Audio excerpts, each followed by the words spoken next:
ما شاء الله لا حول ولا قوة إلا بالله العلي العظيم. حسبنا الله ونعم الوكيل، نعم المولى ونعم النصير. ربي اشرح لي صدري ويسر لي أمري واحلل عقدة من لساني يفقه قولي. أعوذ بالله من الشيطان اللعين الرجيم. بسم الله الرحمن الرحيم. الحمد لله الذي جعل الحمد مفتاحا لذكره وسببا للمزيد من فضله ودليلا على آلائه وعظمته، ثم الصلاة والسلام والتحية والإكرام على النبي الأمي المكي المدني الهاشمي الذي اسمه في السماء بأحمد وفي الأراضين بأبي القاسم محمد. اللهم صل على محمد وآل محمد وعلى أهل بيته الأطيبين الأطهرين، سيما أولهم أمير المؤمنين وآخرهم بقية الله في الأراضين. روحي وأرواح العالمين لتراب مقدمه الفداء، ورحمة الله على محبيهم ومواليهم وشيعتهم أجمعين، ولعنة الله على أعدائهم ملعونين.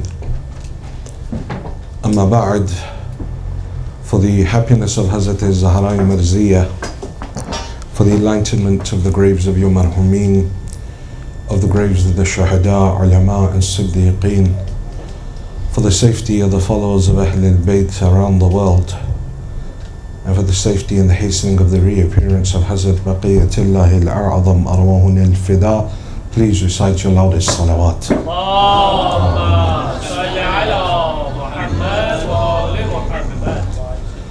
There's a lot more people in this room than that salawat would indicate.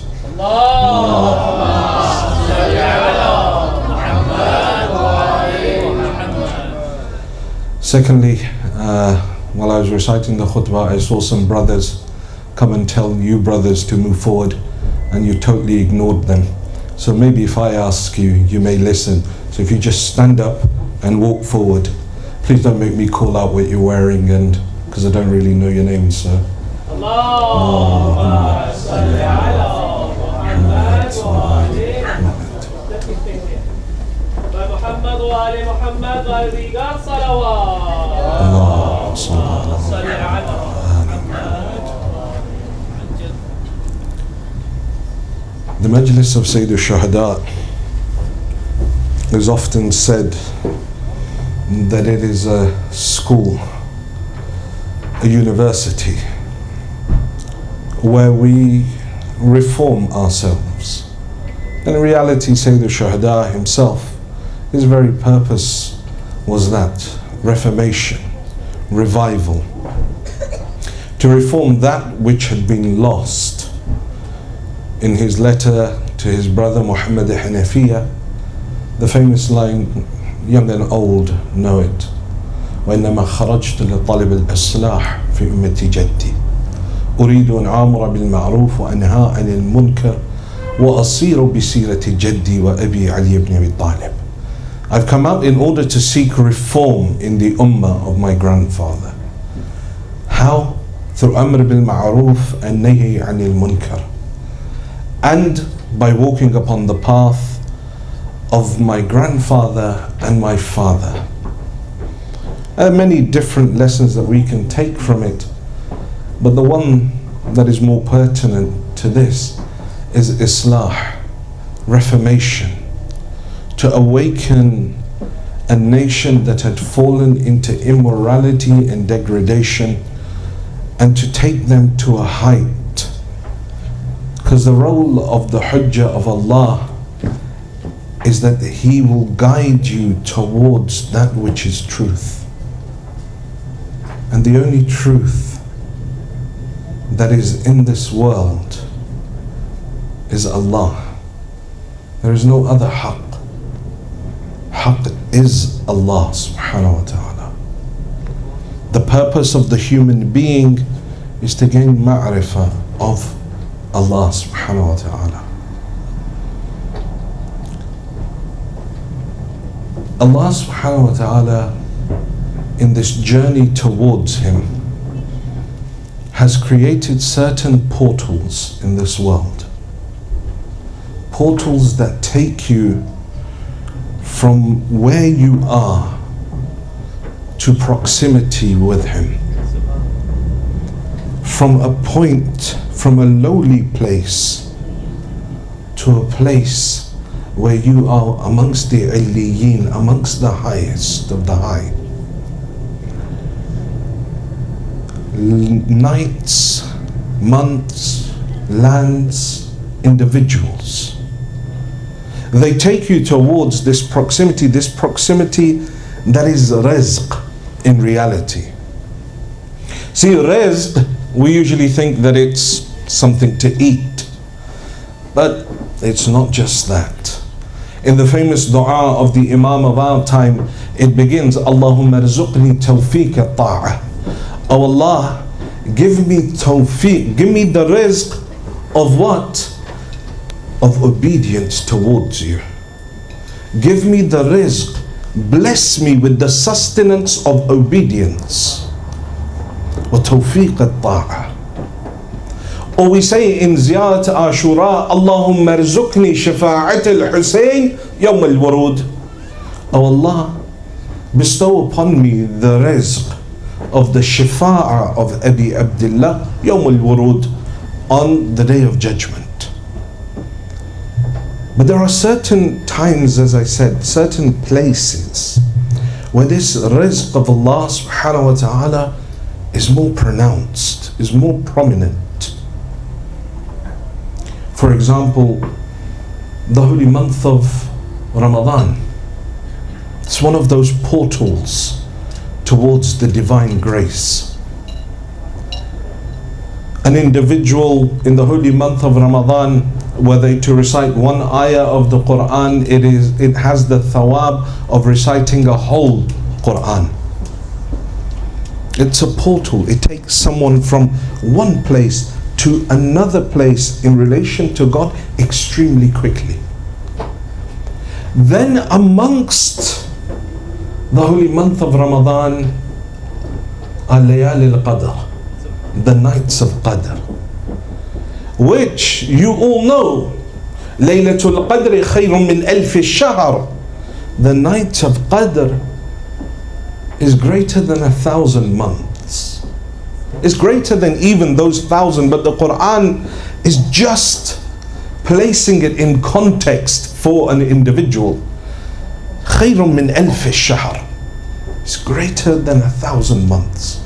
Meaning whatever you do on that night, you times it by 1,000 months.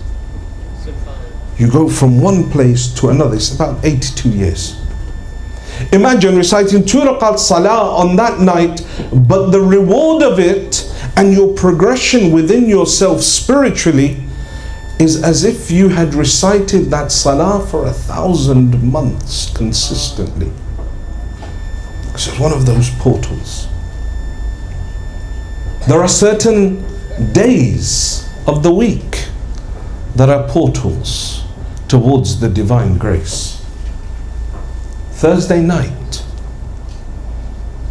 is a night of dua. Is the night where the doors of the heavens are open, the angels descend upon the earth, and one can access the divine grace much more readily.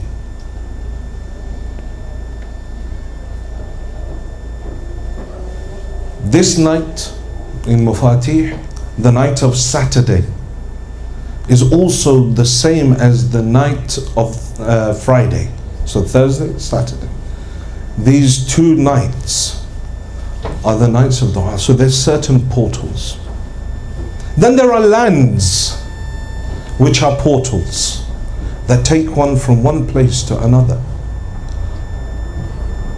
Masjid al-Haram, Mecca, is one of those portals. There's an interesting narration that one day the land of Mecca, in pride, called out that where is there the equivalent to me?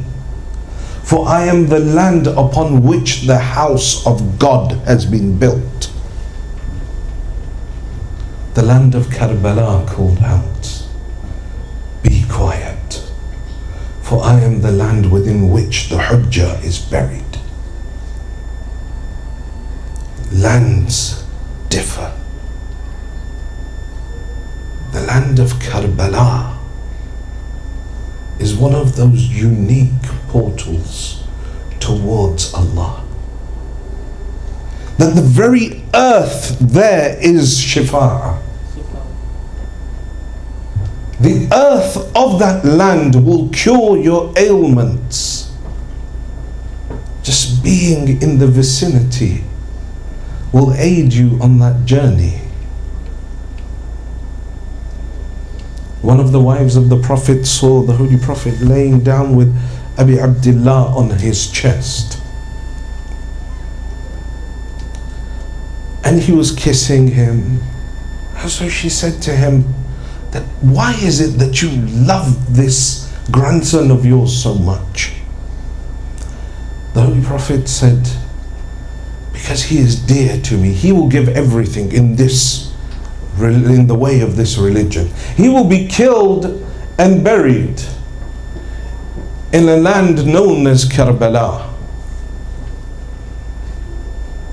And whoever goes to visit him will be given the reward equivalent to one of my Hajj, the Hajj of the Prophet.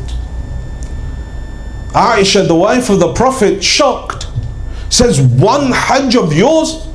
The Holy Prophet says, no, 2. She says 2, he says 4. She says 4, he says 8. It continues until he goes to 99 Hajj of me, the Prophet of God. The reward you get for visiting Abi Abdullah in Karbala. Why? Why is it that Hussein is so dear? What is it that made the land of Karbala that place that 20 years prior Amir al-Mu'mineen is coming back from the battle of Siffin? He stops in that land, he dismounts from his horse, he picks up a handful of the earth, he smells it, and he says, how lucky are you, O earth, for the greatest of men shall shed their blood upon you. And then he begins to cry. Salla raq'atain. He recites 2 raq'at salah there in the land of Karbala. And then he walks around the land, and it is here that they shall be killed. And it is here they shall be buried. But Amir al-Mu'mineen is still close to the time. Musa alayhi salam, Ibrahim alayhi salam. In Khasa'is al-Husayniyah, Sheikh Ja'far Shushtari, he brings all the riwayat about the prophets of God that entered the land of Karbala and what happened to them. At one point, they say Ibrahim alayhi salam was walking through the land of Karbala. He tripped, he fell, he hurt his head. It began to bleed. He called out, Ya Allah, did I do something wrong? Because you know, bala for the awliya and for the lovers of Allah subhanahu wa ta'ala and the mu'mineen, bala for those individuals in this world where you fall ill or you get hurt, it is a blessing. It is a blessing upon the believer, for it is penance for his sins. So Ibrahim alayhi salam says, Ya Allah, did I do something wrong that you are punishing me for it by making me fall over and hurt my head? Allah replies, Ibrahim, no. You didn't do anything wrong. Ibrahim, this is the land of Karbala. and the greatest of men shall shed their blood upon it. And you are my Khalil. I desired that your blood should also be mixed into this earth. Karbala is no small event. These majalis that you are attending is no small cultural event. You have been brought here. You have been given tawfiq to be here. It is these gatherings that even the angels of heaven desire to be in. The narration says that wherever the majlis of Imam al-Hussein is happening, the angels come down to the earth in their thousands. And we will discuss the angels in the coming nights and the matter and the nature of angels. But they come in their thousands. In droves they come down to the earth to attend the majlis. And when the majlis is finished, they rub their backs and themselves against the walls of that Husayniyah for shifa. When they return back to heaven, the other angels say to them that there is a smell coming from you so fragrant that we have not smelt it on any of the other angels. Where is it that you went? And they reply, we're returning from earth, having attended the majlis of Imam al-Hussein. Understand where you are. You sit in one of those portals towards Allah.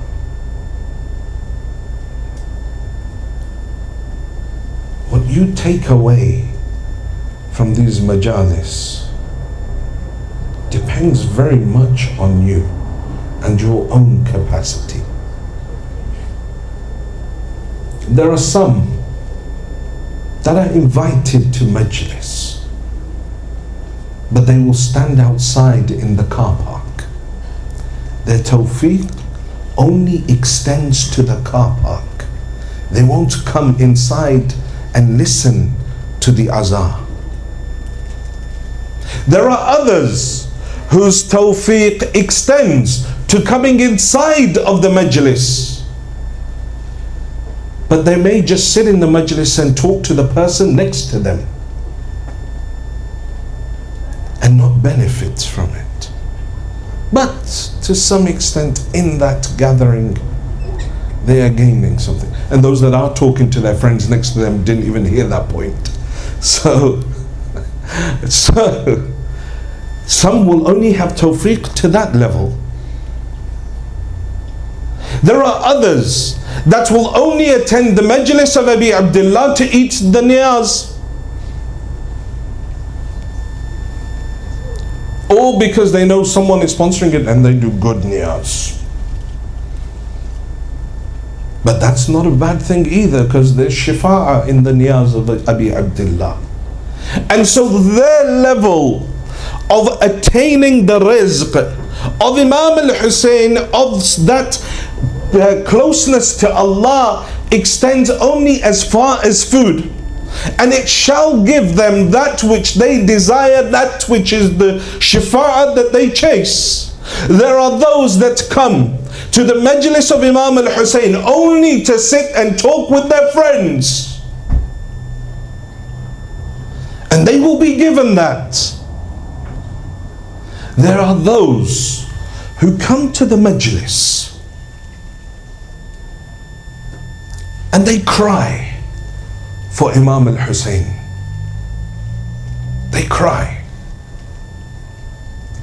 They hear about the musibah of Imam al-Hussein. Simply just the name of Abi Abdullah brings a tear to their eye.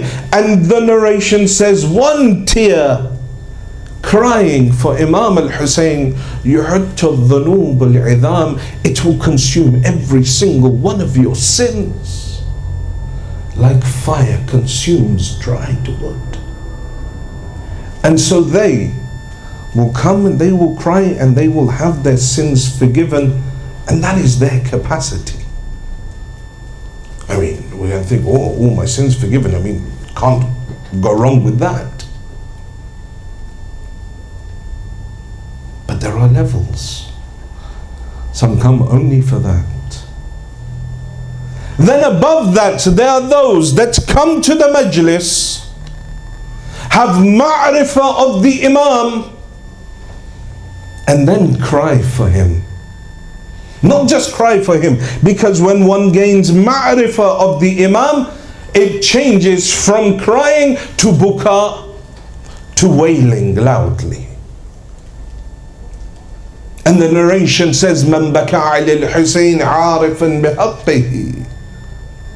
The one that cries, wails over Imam al-Hussein, knowing the right of Imam al-Hussein, wajibat lahu al-Jannah. Jannah becomes wajib upon him. So some will come to this gathering and they will gain Jannah from it. But that's only the level of their capacity. But then there are those who seek not heaven, but proximity to the beloved. In the same way Imam al-Hussein sought proximity to his beloved. And I will repeat this poem possibly 3 or 4 times throughout this ashra. And that is when he left, and you've heard it from me before, when he left with over 300 or so wounds on his body, when he came to the battlefield, his Ali Akbar is gone, his Qasim is gone, his Abbas is gone, his Ali Asghar has been slaughtered. There is none left by his side. For a moment he sits up on his horse, he looks up towards the heavens. إلهي تركت الخلق طرا في هواك وأيتمت الأيال لكي أراك وإن قطعتني بالحب إربا إربا لما للفؤاد إلى السواك. My Lord, I have left the whole of creation for your sake. إلهي هب لي كمال الانقطاع إليك وأنر أبصار قلوبنا بضياء نظرها إليك. Munajat Sha'baniya of Imam Ali says, my Lord, Ilahi habli kamal al-inqita'u ilayk. My Lord, take me to the peak of cutting off from all those and all those things that seek to distract me from you, and allow the eyes of my heart to pierce through the curtains that separate me from you until I reach and I gaze upon the divine light. If you want to see the living example, then that is Karbala. Ilahi taraktul khalqa turran fi hawaka. My Lord, I've left the whole of creation for your sake. وَإِتَمْتُ الْأَيَالَ لِكَيْ أَرَاكَ. I've orphaned my children so that I may see you. وَإِنْ قَطَّعْتَنِي بِالْحُبِّ إِرَبًا إِرَبًا. And even if the swords were to come and cut me in your love to pieces, لِمَا لِلْفُؤَادُ إِلَى السِّوَاكَ. My heart would turn to none but you.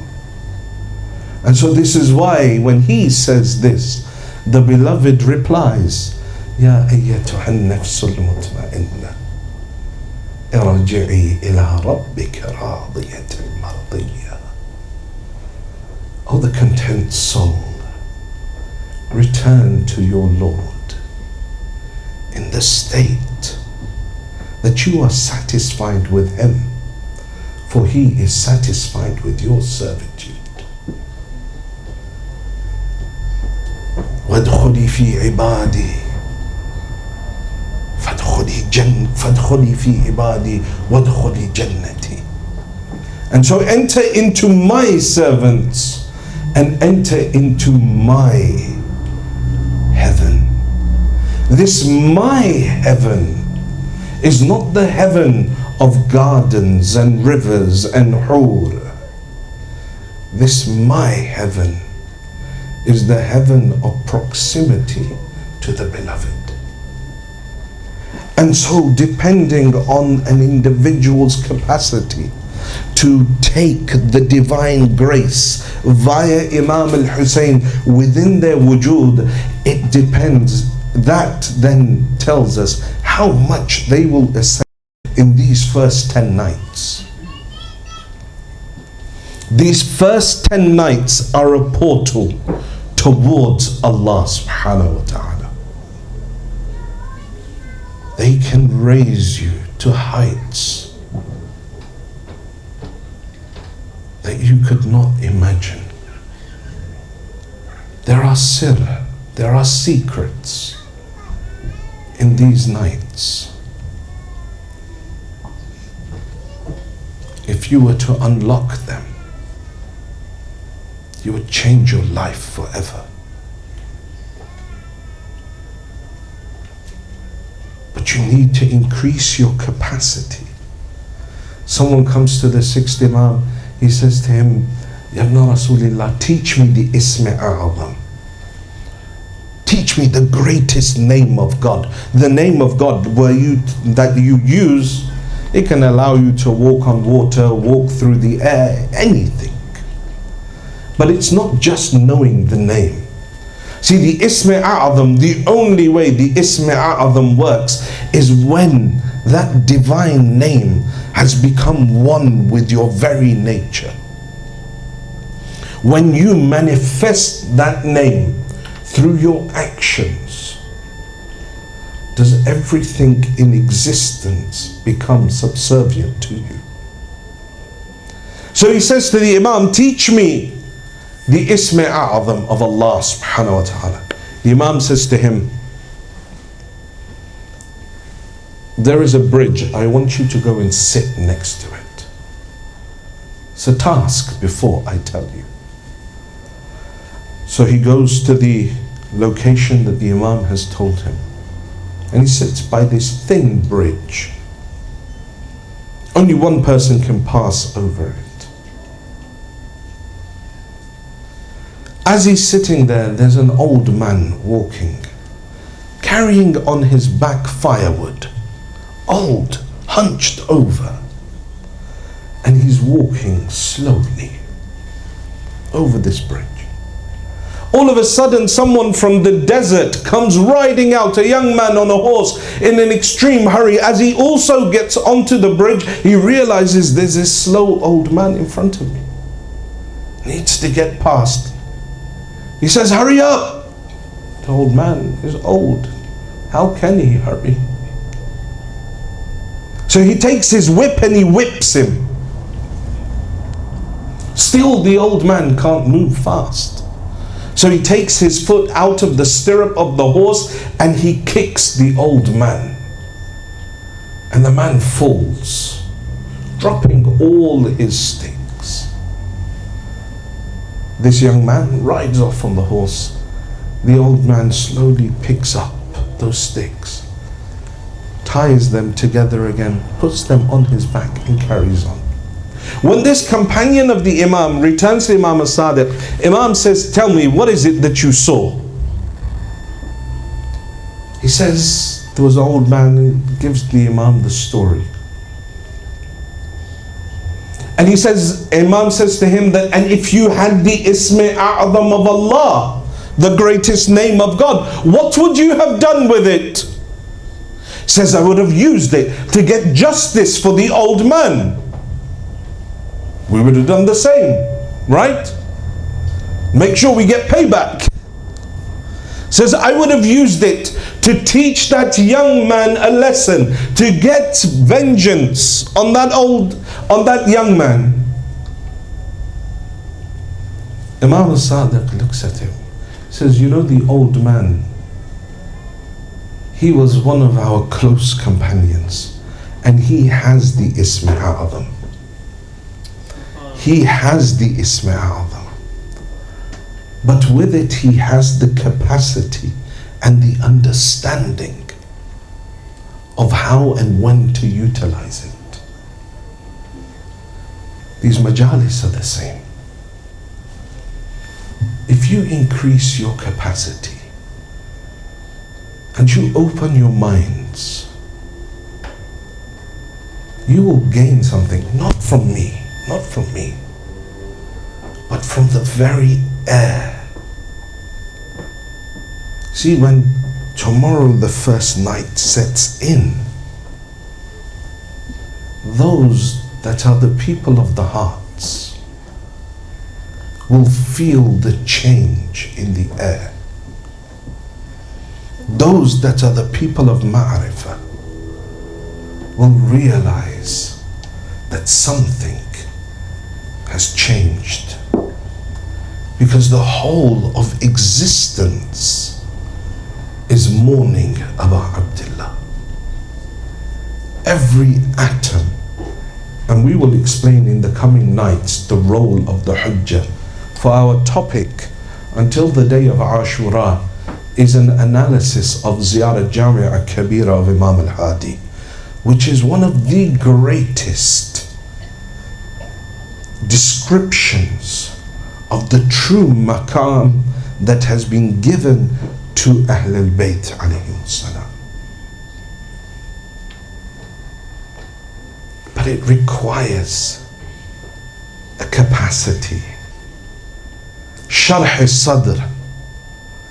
You hear at the start of every lecture, everyone who comes on, every Mawlana, Rabbi Shrah li Sadri, the dua of Nabi Musa. Oh Allah, expand my chest. Allah says to, the adhan's a bit late.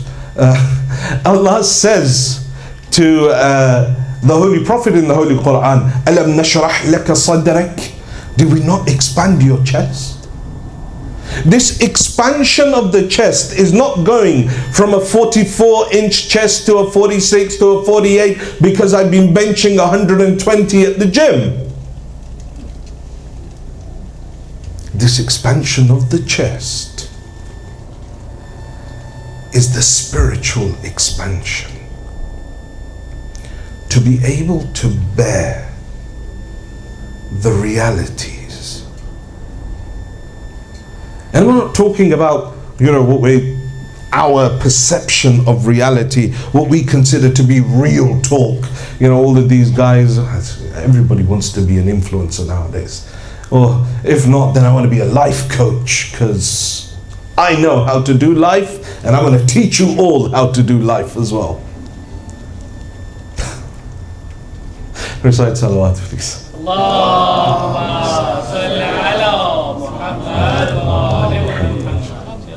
It's indicative of a spiritual disease as well. That we think that, it's a trend. Every time I open it, someone's doing some sort of live, any social media platform I open, someone's doing a live telling you how to improve your life.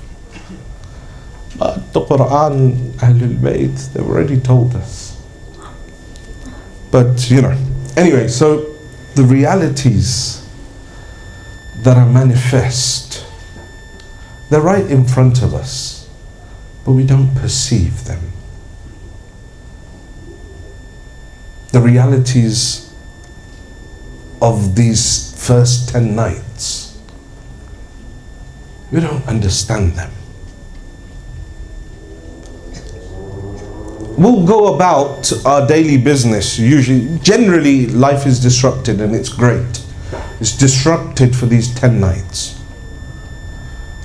But some, it's business as usual for them. What is ironic that the Bahara community today, Well, yesterday the Da'i announced, the Sayyidina, the head of the Bahura community, he announced that for the next 10 nights this year, no Bahura will open their business as a mark of the remembrance of Imam al-Hussein, as a mark of remembrance of Sayyid al-Shuhada. Ajab. It's about ma'rifah. It's about understanding. What is our capacity? We need to be able to increase that capacity to be able to gain the realities that are here. There are some that go to Karbala year in, year out. They stand by the dome, stand under the dome, they stand next to the Dhari', but yet they don't hear a reply. They say salam, but they don't hear a reply. And we say that I bear witness that you are hearing, that you are seeing everything that I am doing. Then why don't I hear the reply? Because there is no capacity for the reply to come. See, those that have the capacity, Ayatollah Muqaddas Ardubeli, it is recommended that when one goes to Karbala, they don't stay any more than 3 days. Any more than 3 days. Because Imam al-Hussein, when he brought the land from Bani Asad, he said to them that I buy this, but I'm gifting it back to you. I will be killed, I will be buried here. The only thing that I ask from you is that this will become a place of ziyarah. When my za'irs come, you take care of them. And for 3 days, you feed them and house them. And so the ulama, from that 3 days, they say that it is better that one does not stay more than 3 days in Karbala. And if they want to, then stay for 3 days, leave, go Najaf, go Samarra, go wherever, then come back to Karbala, so that Karbala doesn't become common for you. You see, those that go to Karbala year in and year out, each year, the vast majority, not everyone, but the vast majority, each year they become more and more desensitized to the land of Karbala. They don't have the same fervor that they had on the first time they went. They don't have the same connection. They don't have the same passion. Because they go, but they don't expand their capacity. They don't. And how do I expand this capacity? By pondering, by changing my life. I go to Karbala, and I'm all holy in the land of Karbala. I'm making sure I'm, all dressed nice and black, sharakri, everything, whatever, I'm there. All holy like. And it's amazing. You go on ziyarah to some people, you're like, whoa, this guy's amazing. And then you come and meet him back in the UK, and you're like, oh, so this is how you live here. I thought you were super holy. But that's the reality. People go there, and then all of a sudden they're like, oh, I'm going to be holy, I'm going to change my life and whatever. And they dress in a certain way and they act in a certain way. But then the moment they leave, they come back and that's it. They're in Karbala, they wear hijab, they leave the land of Karbala, whoop, there it goes. Why? Because it has just become a joke for us. We don't believe. Because if I believed, I would change. And if I changed each year, there would be something new that I got from these majalis. But the fact that I'm still stuck in the same rut that I have been stuck in for 10 years, for 15 years, without progressing, without seeing that which is hidden, shows me that I'm just paying lip service to this religion. Just paying lip service to the deen. When the people of Ma'rifah go into the land of Karbala, Ayatollah Muqaddas Ardubili, he would go by foot from Najaf. Now it's become fashionable to walk. Nowadays, you tell people, oh, I went on ziyarah to Karbala. Oh, did you do the walk? What about my dhari? What about my ziyarat? What about? And then if they get over the walk, they're like, did you touch it? Touch what? The dhari. Like all of a sudden there's magical powers attached to the touching of the dhari. I'll elbow everyone in the face to make sure that I am the one that touches the dhari. What is that ziyarat? Why is it that we do it? Because we lack ma'rifah. The religion's a joke to us.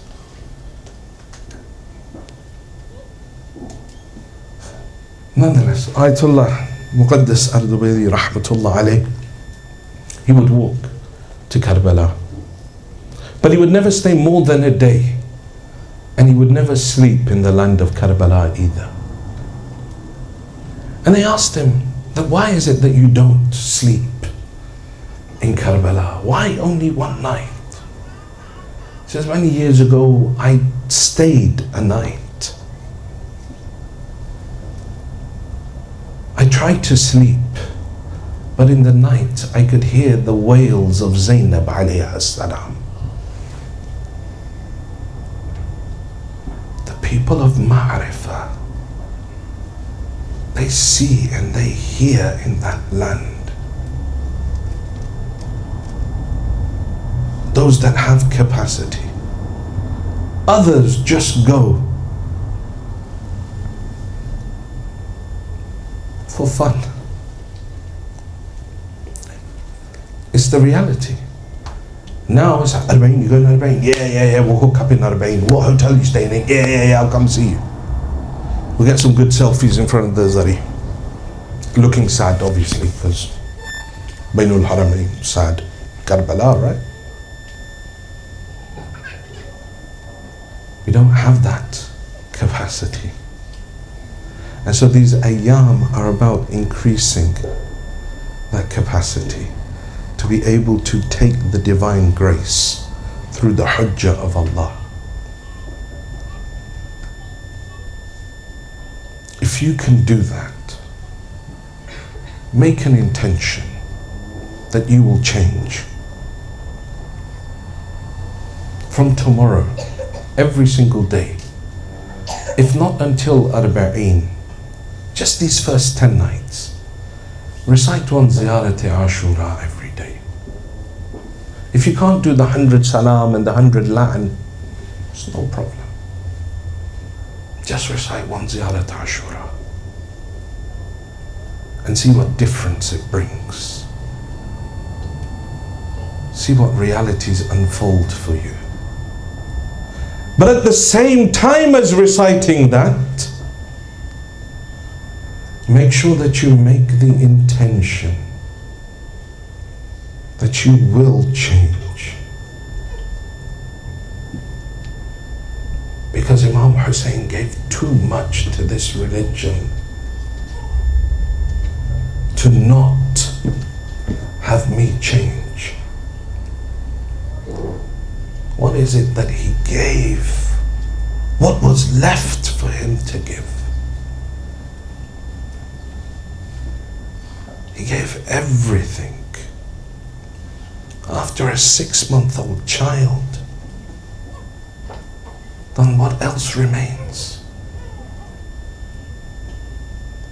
And I do a great disservice to Imam al-Hussein when I claim to be Husseini, but I don't follow the wajibat of the deen. I claim to be a lover of Imam Hussein, but I don't pray. I don't observe hijab. I listen to music. I do all of this haram that hurts the heart of my Imam. How will I face him? How how will I look towards my Imam? How will I look him in the eye?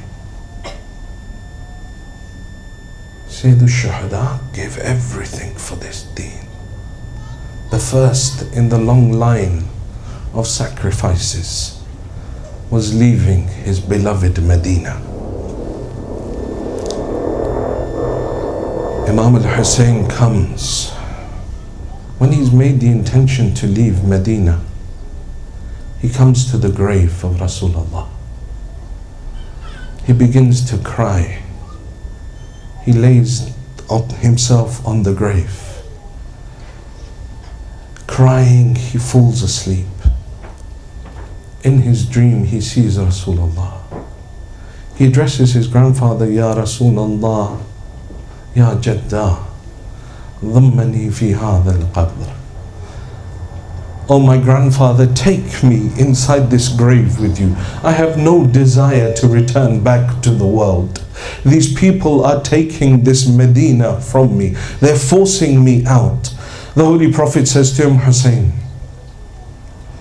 know there is a place for you in Jannah that you cannot achieve illa bishahada, except through martyrdom. He wakes up. He leaves the grave of the Prophet. And then he goes to that grave, that lonely grave of that individual that was buried in the night. The night that Ali buried in the night. For Fatima, hiya Laylatul Qadr. Fatima is Laylatul Qadr, the hadith says. And so Ali buried his night in the night. Imam Hussein goes to the grave of his mother.